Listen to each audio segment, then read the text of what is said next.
ต่อยได้ต่อยเลยเลย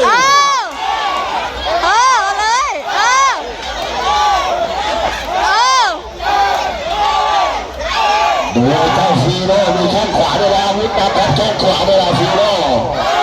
ขวามาตลอดขวาแข้งขวาแข้งขวาแข้งขวาแข้งขวา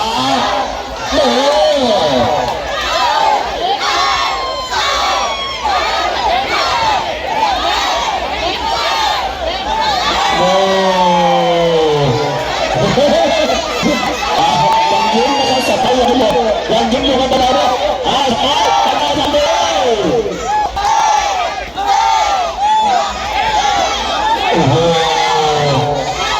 ต่อยกันได้สนุกครับประเภทเล้าใจเขาสร้างบรรยากาศให้บรรดาแฟนมวยยืน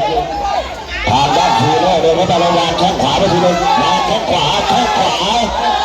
โอ้ไอ้เจ้าฟีโร่ดูแข้งขวานี่ครับไปได้วิจัยวางแข้งขวาด้านซ้ายเสียขึ้นมา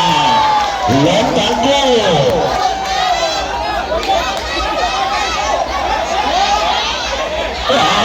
สไตล์ยังไม่เสียนะไปฟังละครั้งก่อนเลยครับว่าเสียละครั้งนี่ค่อยหยุดต่อได้ต่อด้วยสไตล์ต่อได้ต่อด้วยสไตล์หมดยกสุดท้าย